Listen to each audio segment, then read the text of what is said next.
अस्सलाम वालेकुम दोस्तों। आज हम पढ़ेंगे chapter number 7 solution and electrolytes और आज का हमारा मेन टॉपिक होगा आयोनाइजेशन और इलेक्ट्रोलिसिस। ज़्यादा मेन फोकस हमारा आयोनाइजेशन और इलेक्ट्रोलिसिस पे होगा, लेकिन इससे रिलेटेड टॉपिक्स को हम पहले डिस्कस कर लेते हैं। जैसे कि रिलेटेड टॉपिक्स में हमारा सबसे पहला टॉपिक है सॉल्यूशन और सस्पेंशन में क्या डिफरेंस है। तो सबसे पहले सॉल्यूशन और सस्पेंशन के डिफरेंस को समझते हैं। देखिए, सॉल्यूशन और सस्पेंशन में सबसे पहले एक ये बात समझ आ जानी चाहिए हमें कि सॉल्यूशन होमोजीनियस मिक्सचर होता है, homogeneous mixture of single phase of two or more components, दो या दो से ज्यादा कंपोनेंट्स का एक सिंगल फेज वाला मिक्सचर, होमोजीनियस मिक्सचर जो ऊपर से लेकर नीचे तक एक जैसा हो, हम उसको कहते हैं सॉल्यूशन। सस्पेंशन में हेट्रोजीनियस मिक्सचर होता है टू या मोर कंपोनेंट्स का, लेकिन यहाँ पर एक फेज से ज्यादा होता है। जैसे कि सस्पेंशन में हम ये कह सकते हैं suspension is a heterogeneous mixture of more than one phase of two और more components। अब फेज से क्या मुराद है? लेट से कि आपने पानी में नमक डिसॉल्व किया, यानी सॉल्ट आपने डिसॉल्व किया, तो ये ऊपर से लेके नीचे तक एक जैसा होगा। इसके अंदर टू कंपोनेंट्स हैं, लेकिन फेज एक ही रहेगा। लेकिन अगर हम बात करें, लेट से आप कोल्ड ड्रिंक की एग्जांपल ले लेते हैं, तो कोल्ड ड्रिंक में हमारे पास दो फेज होते हैं, एक तो गैसियस फेज होता है और साथ साथ में लिक्विड फेज होता है। इसमें कंपोनेंट्स एक से ज्यादा है, लेकिन फेज क्योंकि दो हैं तो ये हेट्रोजीनियस मिक्सचर कहलाएगा, होमोजीनियस मिक्सचर नहीं कहलाएगा। हम फर्दर अभी बात करेंगे सॉल्यूशंस की। देखें, सॉल्यूशंस में ज्यादा इंपॉर्टेंट चीज जो हमसे पूछी जाती है वो है मोलर सॉल्यूशन और मोलल सॉल्यूशन में क्या फर्क है। एक और चीज जो हमसे पूछी जाती है वो सेमी मोलर सॉल्यूशन या वन मोलर सॉल्यूशन के बारे में पूछा जाता है, तो ये हम समझ लेते हैं। जैसे कि सबसे पहले मैं बात करूं सॉल्यूशन, अगर मैं बात करूं मोलर सॉल्यूशन की, तो लेट से वन मोलर सॉल्यूशन वो है जिसके अंदर सॉल्वेंट या तो लिक्विड फेज में होगा या सॉल्वेंट गैसियस फेज में होगा। अब ये सॉल्वेंट जो होगा वो 1 लीटर होगा या 1 डेसीमीटर क्यूब होगा। सॉल्वेंट अगर लिक्विड की फॉर्म में होगा तो हम उसको 1 लीटर ले लेंगे, और अगर सॉल्वेंट गैसेस की फॉर्म में होगा तो हम 1 डेसीमीटर क्यूब, 1 लीटर के बराबर होता है, तो हम 1 डेसीमीटर क्यूब ले लेंगे। लेकिन अगर हम मोलैलिटी की बात करेंगे या मोलल सॉल्यूशंस की बात करेंगे, तो मोलल सॉल्यूशंस में हमारे पास जो सॉल्वेंट होगा, मोलल सॉल्यूशंस में हमारे पास जो सॉल्वेंट होगा वो सॉल्वेंट सॉलिड फॉर्म में होगा, और सॉलिड फॉर्म में हमने कितना रखना है? सॉलिड फॉर्म में हमने रखना है 1 kg। अब ये 1 kg, 1 लीटर या 1 डेसीमीटर क्यूब, ये सब स्टैंडर्ड फॉर्म है। अब ये सब स्टैंडर्ड फॉर्म क्यों कही है? क्योंकि मैंने यहाँ पे बात की है 1 मोलर सोल्यूशन की या 1 मोलल सोल्यूशन की। अगर लेट से 2 मोलर सोल्यूशन है तो 2 मोलर सोल्यूशन में यही चीज 2 के बराबर हो जाएगी, यानी सॉल्वेंट जो होगा वो 2 लीटर्स हो जाएंगे। अगर हमारे पास कोई भी मोलर सोल्यूशन जिसकी मोलैरिटी गिवन है 0.5, तो इसका मतलब है वॉल्यूम आपने 0.5 रख के आगे बढ़ना है। जैसे वॉल्यूम सॉल्वेंट का हमने रख लिया 0.5 kg या 0.5 लीटर या 0.5 decimetre cube, depending upon the nature of the solvent. मेरा ख्याल है कि आपको मोलर सॉल्यूशन में और मोलल सॉल्यूशन में फर्क समझ आ गया होगा। सिमिलरली मोलैरिटी में और मोलैलिटी में भी फर्क समझ आ गया होगा। अगर हमसे बात करते हैं सेमी मोलर, तो सेमी मोलर का वर्ड याद रख लीजिए, क्योंकि सेमी मोलर का वर्ड एमसीक्यूज में काफी आता है। सेमी मोलर मतलब जिसकी मोलैरिटी हो 0.5, या सेमी मोलल का मतलब कि जिसकी मोलैलिटी हो 0.5, और मोलैलिटी में आपको फर्क अब समझ आ चुका है। अच्छा, अब आगे बढ़ते हैं। लेट से कि अगर आपको कहा गया कि हमने 1 मोलर सोल्यूशन बनाना है या हमने 0.5 या सेमी मोलर सोल्यूशन बनाना है, तो आप उसके अंदर नंबर ऑफ मोल्स को मालूम कर लीजिए। अगर नंबर ऑफ मोल्स आपके 0.5 आते हैं या नंबर ऑफ मोल्स आपके पास 1 मोल्स आते हैं, तो आप उससे मोलैरिटी कैलकुलेट कर सकते हैं। लेट से मैं आपको एक एग्जांपल देता हूँ। हमने 1 मोलर सोल्यूशन बनाना है ग्लूकोज का, 1 मोलर सोल्यूशन ऑफ ग्लूकोज हमने फॉर्म करना है, तो हम क्या करेंगे? हमारे पास मोलैरिटी का फॉर्मूला होता है, molarity equals to number of moles divided by volume, और फॉर्मूला खोलेंगे तो हो जाएगा mass upon molar mass divided by volume. अब हमें इतना बड़ा सॉल्व करने की जरूरत नहीं है, इतना लंबा क्वेश्चन हमें सॉल्व करने की जरूरत नहीं है। मोलैरिटी पूरी निकालने के बजाय हम सिर्फ मोल्स निकाल लेंगे। हमने मोल्स रखने हैं 1 और हमें मास मालूम करना है कि कितना मास हमें चाहिए होगा ग्लूकोज का 1 मोलर सोल्यूशन बनाने के लिए। तो आप क्या करेंगे, हमें 1 मोलर सोल्यूशन बनाना है, हमने नंबर ऑफ मोल्स यहाँ पे 1 रख लिए। फॉर्मूला हमारे पास नंबर ऑफ मोल्स का मास अपॉन मोलर मास, तो नंबर ऑफ मोल्स की जगह पे आएगा 1, मास ग्लूकोज का हमने मालूम करना है और ग्लूकोज का मोलर मास हो जाएगा C6H12O6 का अगर आप कैलकुलेट करेंगे तो ये आएगा 180। तो यहाँ पे हमने 180 रखा, तो यहाँ पे क्या हो जाएगा, मास बराबर हो जाएगा 180 ग्राम के। यानी कि अगर हम ग्लूकोज का 180 ग्राम रखेंगे, ग्लूकोज का मास अगर हम 180 ग्राम रखेंगे तो हमारे पास 1 मोलर सोल्यूशन प्रिपेयर हो जाएगा। सिमिलरली अगर हमने सोडियम हाइड्रोक्साइड का 0.5 मोलर सोल्यूशन प्रिपेयर करना है तो आपने सोडियम हाइड्रोक्साइड के 0.5 मोल्स रखने और साथ में उसका मास मालूम कर लेना है कि कितना सोडियम हाइड्रोक्साइड आपको रिक्वायर्ड है ग्राम्स के अंदर। तो जरा चेक करते हैं, लेट्स से कि आपको सोडियम हाइड्रोक्साइड का 0.5 मोलर सोल्यूशन प्रिपेयर करना है, तो आप क्या करेंगे, नंबर ऑफ मोल्स का फॉर्मूला यूज करेंगे, मास upon molar mass. Number of moles की जगह पे आप रखेंगे 0.5, मास की जगह पे आपने स्मॉल m रखा और मोलर मास सोडियम हाइड्रोक्साइड का आप कैलकुलेट करेंगे तो ये आ जाएगा 40। तो यहाँ पर आएगा 40 को मल्टीप्लाई करेंगे हम 0.5 से, 40 मल्टीप्लाई बाय 0.5 तो हमारे पास मास आ जाएगा 20 ग्राम। तो यहाँ पे हमने मोलर सॉल्यूशंस में, मोलर सॉल्यूशन में, सेमी मोलर में, 1 मोलर में क्या डिफरेंस होता है और कैसे कैलकुलेट किया जाता है, ये चीजें हमने समझनी है। अब हमारा मेन टॉपिक जो आज का है वो है आयनाइजेशन और इलेक्ट्रोलिसिस, इसके ऊपर बात करते हैं। आयनाइजेशन और इलेक्ट्रोलिसिस में क्या डिफरेंस है, सबसे पहले ये समझते हैं। देखिए, आयनाइजेशन का मतलब है किसी भी कंपाउंड का या किसी भी कंपोनेंट का अपने आयंस में ब्रेक हो जाना। जैसे कि लेट से हमारे पास आयनाइजेशन का प्रोसेस है, लेट से हमारे पास कोई सॉल्ट है, अगर मैं सोडियम क्लोराइड की बात करता हूँ सोडियम क्लोराइड की बात करता हूँ तो लेट से हमारे पास सोडियम ब्रेक हो जाएगा Na+ आयन में और Cl- आयन में जब इसको पानी के अंदर डिसॉल्व किया जाएगा। तो अगर लेट से एसिड की बात करता हूँ HCl है, तो HCl में H+ आयन में ये ब्रेक हो जाएगा और Cl- आयन में ब्रेक हो जाएगा। या आप कोई और चीज भी, कोई और कंपाउंड भी यहाँ पे ले सकते हैं। लेट से हमने सोडियम हाइड्रोक्साइड लिया तो सोडियम हाइड्रोक्साइड ब्रेक हो जाएगा Na+ आयन्स में और OH- आयन्स में। ये पूरा प्रोसेस कहलाता है आयनाइजेशन का। इलेक्ट्रोलिसिस में क्या होता है, आपने पहले सॉल्ट को या किसी एसिड को या किसी बेस को, जिसको हम इलेक्ट्रोलाइट कहते हैं, आपने पानी के अंदर डिसॉल्व किया तो वो आयनाइज हो गया, अपने आयन्स में ब्रेक हो चुका है। अब इलेक्ट्रोलिसिस के प्रोसेस में आप उस वाटर में से जिसमें इलेक्ट्रोलाइट मौजूद है, आप उस वाटर में से इलेक्ट्रिसिटी पास करवाएंगे। जब इलेक्ट्रिसिटी पास करवाएंगे तो सारे आयन्स अपने रिस्पेक्टिव इलेक्ट्रोड्स की तरफ मूव करेंगे। इस प्रोसेस को हम लोग बोलते हैं इलेक्ट्रोलिसिस। यानी कि जो कैट आयन्स है वो कैथोड पर मूव करेंगे और एनाइंस एनोड पर मूव करेंगे।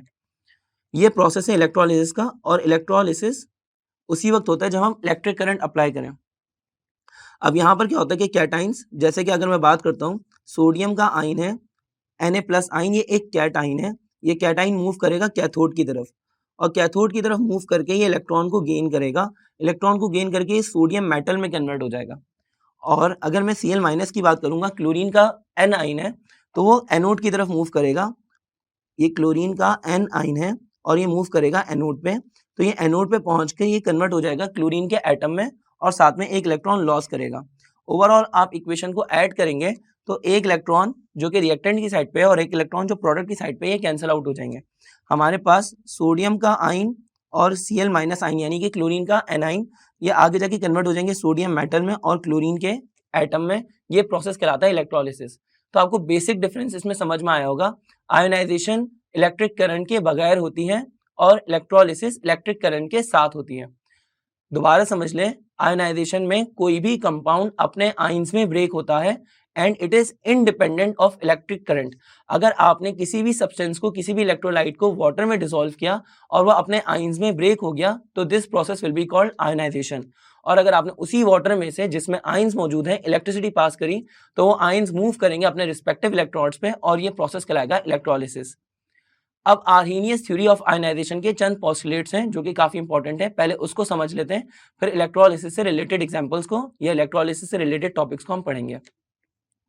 तो आइए जरा आर्हीनियस थ्योरी ऑफ आयनाइजेशन के कुछ पोस्टुलेट्स हम लोग डिस्कस करते हैं। आर्हीनियस थ्योरी ऑफ आयनाइजेशन, सबसे पहला पोस्टुलेट ये है कि इलेक्ट्रोलाइट एक ऐसा सब्सटेंस जो कि इलेक्ट्रिसिटी कंडक्ट करने का रिस्पॉन्सिबल है, इलेक्ट्रिसिटी कंडक्ट करवाते हैं, इलेक्ट्रिसिटी कंडक्ट करवाने के लिए रिस्पॉन्सिबल है। जैसे कि अगर मैं बात करता हूँ इलेक्ट्रोलाइट की, तो इलेक्ट्रोलाइट कोई भी एसिड हो सकता है, कोई भी बेस हो सकता है या कोई भी सॉल्ट हो सकता है। पहली चीज, जब इलेक्ट्रोलाइट को पानी में डिसॉल्व करेंगे, किसी भी एक्वस सोल्यूशन में डिसॉल्व करेंगे, तो ये डिसोसिएट हो जाएगा कैटाइंस में और एनाइंस में। तो हमारे पास it dissociates in aqueous solution to produce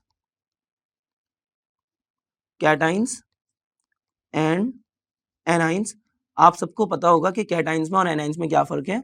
cations जो होते हैं वो पॉजिटिव रेडिकल्स होते हैं और एनाइंस जो होते हैं वो नेगेटिव रेडिकल्स होते हैं या नेगेटिव आइंस होते हैं। आगे बढ़ते हैं। तीसरा पोस्टुलेट ये है कि कैटाइंस की तादाद और एनाइंस की तादाद हमेशा बराबर होती है, कभी भी ये आगे पीछे नहीं हो सकते हैं। जितने कैटाइंस होंगे उतने ही एनाइंस होंगे, तो cations must be equal to anions. Fourth postulate ये है कि हमारे पास जो आयोनाइजेशन है ये एक रिवर्सिबल प्रोसेस है। Electrolysis is not a reversible process, ionisation is a reversible process. Ionisation is a reversible process. अब रिवर्सिबल प्रोसेस कैसे है? लेट्स से कि कोई भी आपके पास इलेक्ट्रोलाइट है, लेट्स से सल्फ्यूरिक एसिड है, और सल्फ्यूरिक एसिड जब डिसॉल्व होगा तो ये कन्वर्ट हो जाएगा 2H प्लस में और SO4-2 आइंस में। अब देखें ये जो हमारे पास आइंस है, ये आइंस वापसी एक दूसरे के साथ रिएक्ट करके सल्फ्यूरिक एसिड में कन्वर्ट हो सकते हैं। तो ये आयनाइजेशन एक रिवर्सिबल प्रोसेस हुआ। जैसे कि मैंने यहाँ पे शो किया है कि सल्फ्यूरिक एसिड H प्लस आइन और सल्फ्यूरिक एसिड सल्फेट के आइंस में कन्वर्ट हो रहा है, और ये दोनों भी आपस में रिएक्ट करके वापसी सल्फ्यूरिक एसिड फॉर्म कर सकते हैं। तो आयनाइजेशन एक रिवर्सिबल प्रोसेस है। आयनाइजेशन किस चीज पर डिपेंड करता है? Ionisation depends upon temperature, nature of solvent, और साथ साथ में आयनाइजेशन डिपेंड करता है डिग्री ऑफ डाइल्यूशन के ऊपर। अब इन तीनों का मतलब क्या है, तो हम आसान अल्फाज में समझते हैं। सबसे पहले nature of electrolyte, nature of solvent नहीं, actually sorry, nature of electrolyte. देखिए नेचर ऑफ इलेक्ट्रोलाइट का मतलब यह है हमारे पास नेचर ऑफ इलेक्ट्रोलाइट का मतलब यह है कि इलेक्ट्रोलाइट अगर स्ट्रॉन्ग होगा, यानी कि स्ट्रॉन्ग एसिड होगा या स्ट्रॉन्ग बेस होगा या स्ट्रॉन्ग सॉल्ट होगा, तो वो कंप्लीटली डिसॉल्व हो जाएगा और कंप्लीटली आयनाइज हो जाएगा। लेकिन अगर कोई भी वीक इलेक्ट्रोलाइट होगा, वीक इलेक्ट्रोलाइट पार्शियली डिसॉल्व होगा, चाहे वीक इलेक्ट्रोलाइट में वीक एसिड हो या वीक बेस हो या वीक सॉल्ट हो, वो पार्शियली डिसॉल्व होगा, कंप्लीटली डिसॉल्व नहीं होगा। लेट्स से कि अगर मैं बात करता हूँ सल्फ्यूरिक एसिड की, तो हमारे पास सल्फ्यूरिक एसिड H2SO4 या HCl या हमारे पास NaOH या पोटेशियम हाइड्रोक्साइड, ये बहुत ज़्यादा स्ट्रॉन्ग इलेक्ट्रोलाइट्स हैं। स्ट्रॉन्ग इलेक्ट्रोलाइट्स हैं, इसमें कुछ NaCl भी ऐड कर लेते हैं।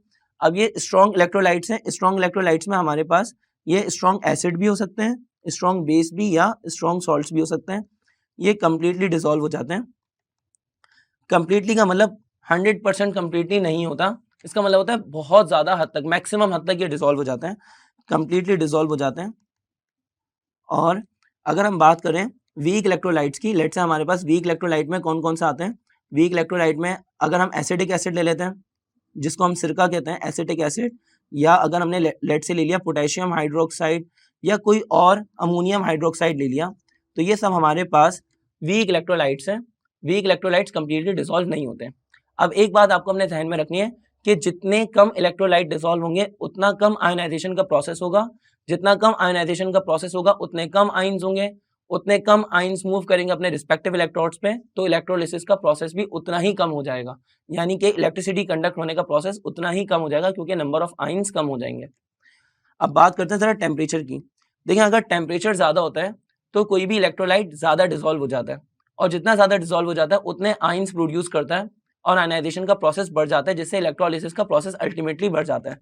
लेकिन इसको हम आसान कर लेते हैं कि टेम्परेचर ज्यादा तो सॉल्युबिलिटी ज्यादा, सॉल्युबिलिटी ज्यादा हो जाएगी तो हमारे पास आयनाइजेशन का प्रोसेस भी ज्यादा हो जाएगा। आयनाइजेशन का प्रोसेस ज्यादा होने का मतलब ये है कि आइंस की तादाद बढ़ जाएगी, नंबर ऑफ आइंस बढ़ जाएंगे, तो हमारे पास इलेक्ट्रिक करंट का फ्लो ज्यादा हो जाएगा, जिसको हम बोल सकते हैं कि इलेक्ट्रोलिसिस का प्रोसेस बढ़ जाएगा। तो इलेक्ट्रिक करंट बढ़ जाएगा। आगे बढ़ते हैं डिग्री ऑफ डाइल्यूशन पे। डिग्री ऑफ डाइल्यूशन का सीधा सीधा मतलब यह है कि अगर वाटर की क्वांटिटी ज्यादा होगी, एक्वस सॉल्यूशन की क्वांटिटी ज्यादा होगी, तो ज्यादा नंबर ऑफ आइंस प्रोड्यूस होंगे, क्योंकि ज्यादा सॉल्यूट डिसॉल्व हो जाएगा, ज़्यादा इलेक्ट्रोलाइट डिसॉल्व हो जाएगा ज़्यादा पानी के अंदर, तो जिससे भी नंबर ऑफ आयंस बढ़ जाएंगे। अब आखिरी बात करते हैं, आखिरी बात ये है कि आयनाइजेशन किस चीज़ के ऊपर डिपेंड नहीं करती। Ionization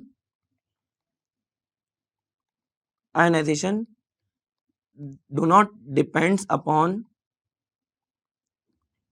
electric current. अब इसका क्या मतलब है?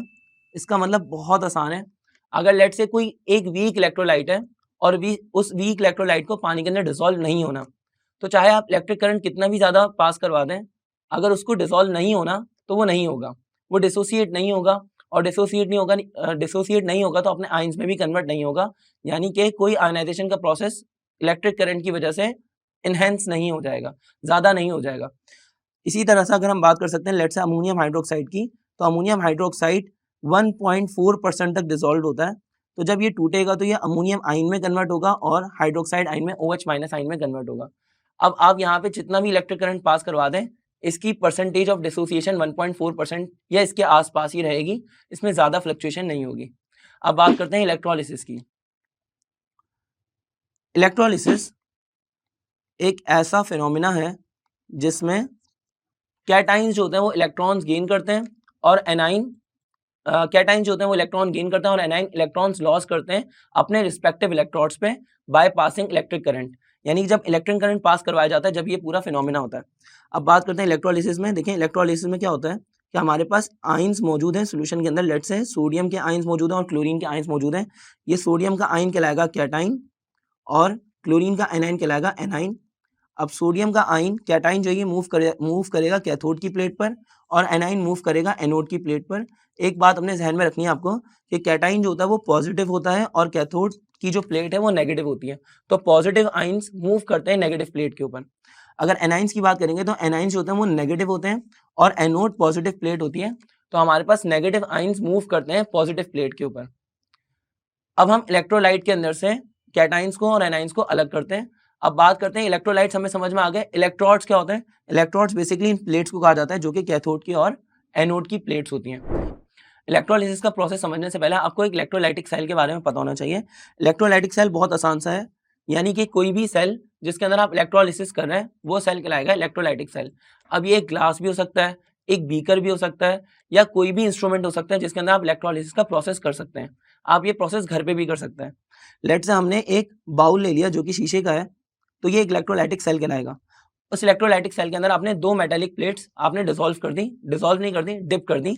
लेट से एक प्लेट को आपने बैटरी के या किसी भी सेल के नेगेटिव टर्मिनल से कनेक्ट कर दिया, तो ये प्लेट कहलाएगी कैथोड। और अगर आपने किसी भी प्लेट को बैटरी के पॉजिटिव टर्मिनल से कनेक्ट कर दिया तो ये वाली प्लेट कहलाएगी एनोड। अब आपने इस बीकर के अंदर वाटर ऐड कर दिया, पानी आपने डाल दिया इस बीकर के अंदर, लेकिन आपको पता होना चाहिए कि जो प्योर वाटर होता है उसमें आयंस नहीं होते, तो प्योर वाटर में से इलेक्ट्रिसिटी कंडक्ट नहीं होगी। अगर आपने इस पानी को सॉल्टी कर दिया तो इसके अंदर से इलेक्ट्रिसिटी कंडक्ट हो जाएगी, तो आपने इसके अंदर ऐड करना है कोई भी इलेक्ट्रोलाइट। लेट से हमने इसके अंदर सोडियम क्लोराइड या कोई भी एसिड ऐड कर दिया। जब सोडियम क्लोराइड ऐड कर देंगे तो सोडियम क्लोराइड टूट जाएगा सोडियम के आयंस में और क्लोरीन के आयंस में, तो सोडियम आयन मूव कर रहा होगा कैथोड की तरफ और क्लोरीन के आयंस मूव कर रहे होंगे एनोड की तरफ। अब इस वाटर के थ्रू इलेक्ट्रिसिटी कंडक्ट हो रही होगी, तो ये पूरा प्रोसेस एक्यूरेटली इलेक्ट्रोलिसिस का प्रोसेस कहलाएगा। मेरा ख्याल है कि आपको इलेक्ट्रोलिसिस का प्रोसेस यहाँ तक समझ आ गया होगा। आइए आगे बढ़ते हैं। हमारा नेक्स्ट टॉपिक है हाइड्रेशन और हाइड्रोलिसिस। तो हाइड्रेशन और हाइड्रोलिसिस में बेसिक डिफरेंस क्या है कि हाइड्रेशन एक फिजिकल चेंज है जबकि हाइड्रोलिसिस एक केमिकल चेंज है। लेकिन सबसे पहले हमें ये तो बताओ कि हाइड्रेशन और हाइड्रोलिसिस एग्जैक्टली है क्या। तो आप ऐसा समझ लीजिए कि जब किसी भी कंपाउंड को, किसी भी क्रिस्टल को, किसी भी चीज़ को वाटर के साथ में रिएक्ट करवाया जाता है, लेकिन वो वाटर के साथ कंप्लीटली रिएक्ट करने के बजाय वाटर उसकी सराउंडिंग में आ जाए और वाटर ऑफ क्रिस्टलाइजेशन फॉर्म हो जाए, तो हम ऐसे प्रोसेस को कहते हैं कि हाइड्रेशन। लेकिन अगर हम हाइड्रोलिसिस की बात करें तो अगर आपने किसी भी चीज़ को, किसी भी सॉलिड को, किसी भी चीज़ को आपने वाटर के साथ में रिएक्ट करवाया और उसने वाटर के साथ में रिएक्ट कर लिया, वाटर के साथ में वाटर के साथ में पूरा रिएक्ट करने के बाद उसने कोई कंपाउंड फॉर्म कर लिया, तो ये प्रोसेस कहलाएगा हाइड्रोलिसिस। जैसे कि अगर हम यहाँ पे बात करते हैं कॉपर सल्फेट की एग्जांपल ले लें। कॉपर सल्फेट एनहाइड्रियस है, अभी इसने किसी चीज़ के साथ में रिएक्ट नहीं किया हुआ। अगर इसने वाटर के साथ में रिएक्ट किया, वाटर के साथ में रिएक्ट करने के बाद कॉपर सल्फेट के साथ में 5 वाटर मॉलिक्यूल्स उसकी सराउंडिंग में आ जाएंगे तो ये ब्लू कलर का हो जाएगा। अब ये 5 वाटर के मॉलिक्यूल्स कहलाएंगे वाटर ऑफ क्रिस्टलाइजेशन और ये प्रोसेस कहलाएगा हाइड्रेशन। अगर हम बात करते हैं हाइड्रोलिसिस की, तो हाइड्रोलिसिस में लेट से आपने अमोनियम क्लोराइड को वाटर के साथ में रिएक्ट करवाया। जब वाटर के साथ में रिएक्ट करवाएंगे तो होगा क्या कि यहाँ पे फॉर्म हो जाएगा HCl और साथ साथ में अमोनियम हाइड्रोक्साइड। अब इस प्रोसेस में एक सब्सटेंस ने वाटर के साथ में कंप्लीटली रिएक्ट कर लिया है, तो ये प्रोसेस कहलाएगा एक केमिकल प्रोसेस, ये जिसको हम केमिकल चेंज भी बोल सकते हैं। जबकि इस प्रोसेस में उसने वाटर के साथ में रिएक्ट नहीं किया बल्कि वाटर उसके साथ में फिजिकली सराउंडिंग में आ गया, तो ये प्रोसेस कहलाएगा हाइड्रेशन। अब इसमें एक चीज याद रखने की ये है कि हाइड्रोलिसिस की वजह से टेस्ट या पीएच चेंज हो जाती है, टेस्ट या पीएच चेंज हो जाती है। जबकि अगर हम बात करें हाइड्रेशन की, तो हाइड्रेशन में पीएच या टेस्ट चेंज नहीं होता, डू नॉट चेंजेस। ना ही तो पीएच चेंज होती है और ना ही टेस्ट चेंज होता है। अगर हम बात करते हैं हाइड्रोलिसिस की और हाइड्रेशन में, तो हमारे पास कुछ एग्जांपल्स अपने ध्यान में रख लेते हैं। लेट्स से कॉपर सल्फेट है। कॉपर सल्फेट के अलावा आप सोडियम कार्बोनेट के पास 10 वाटर मॉलिक्यूल्स ऑफ क्रिस्टलाइजेशन होते हैं। ये इसका हाइड्रेटेड वाटर कहलाता है। ठीक है, ये पूरा एक हाइड्रेट कहलाता है सोडियम कार्बोनेट जब उसके साथ 10 वाटर मॉलिक्यूल्स अटैच्ड होता है। अगर हम बात करते हैं किसी और कंपाउंड की, लेट्स से हमारे पास जिप्सम है, तो जिप्सम के अंदर 2 वाटर के मॉलिक्यूल्स होंगे वो हाइड्रेटेड वाटर होंगे। CSO4 ये हमारे पास कैल्शियम सल्फेट है, जिप्सम, और जिप्सम के अंदर हमारे पास 2 water molecules water of crystallisation के तौर पे मौजूद होंगे। जबकि हाइड्रोलिसिस के अंदर कोई भी सब्सटेंस जब वाटर के साथ में रिएक्ट कर चुका होगा तो वो प्रोसेस हाइड्रोलिसिस कहलाएगा। अब हमारे पास अमोनियम हाइड्रोक्साइड हो या मैग्नीशियम क्लोराइड हो या कोई भी एग्जाम्पल हो, तो उसमें आप देख सकते हैं, ऐसा इसमें कोई इशू नहीं है। अब जरा आगे बढ़ते हैं। हाइड्रेशन की एग्जाम्पल्स यहाँ पे खत्म होती हैं। अब हम बात करते हैं हाइड्रोलिसिस की एग्जाम्पल्स में। हाइड्रोलिसिस की ऐसी कोई स्पेसिफिक एग्जाम्पल्स देने की जरूरत नहीं है, बस कोई भी सब्सटेंस जब पानी के साथ में रिएक्ट कर जाएगा तो वो एक हाइड्रोलिसिस का प्रोसेस हो जाएगा। अब हम बात करते हैं चैप्टर नंबर 7 की आखिरी टॉपिक की, और चैप्टर 7 का लास्ट टॉपिक है बफर्स। लेकिन बफर्स MD कैट के लिए बहुत ज्यादा इंपॉर्टेंट नहीं है। बफर्स के बारे में आप सिर्फ इतना समझ सकते हैं कि बफर्स ऐसे सब्सटेंस होते हैं जो कि पीएच को चेंज होने से रोकते हैं। तो दोस्तों यहाँ पे हमारा चैप्टर 7 एंड होता है। अगर आपने अभी तक ECAT या MD कैट की तैयारी स्टार्ट नहीं की है तो आप नीचे डिस्क्रिप्शन में मौजूद लिंक पर जाके क्लिक कीजिए और ECAT या MD कैट का कोर्स बाय कीजिए ताकि आपकी तैयारी पक्की से पक्की हो जाए। अपना ख्याल रखें, शुक्रिया।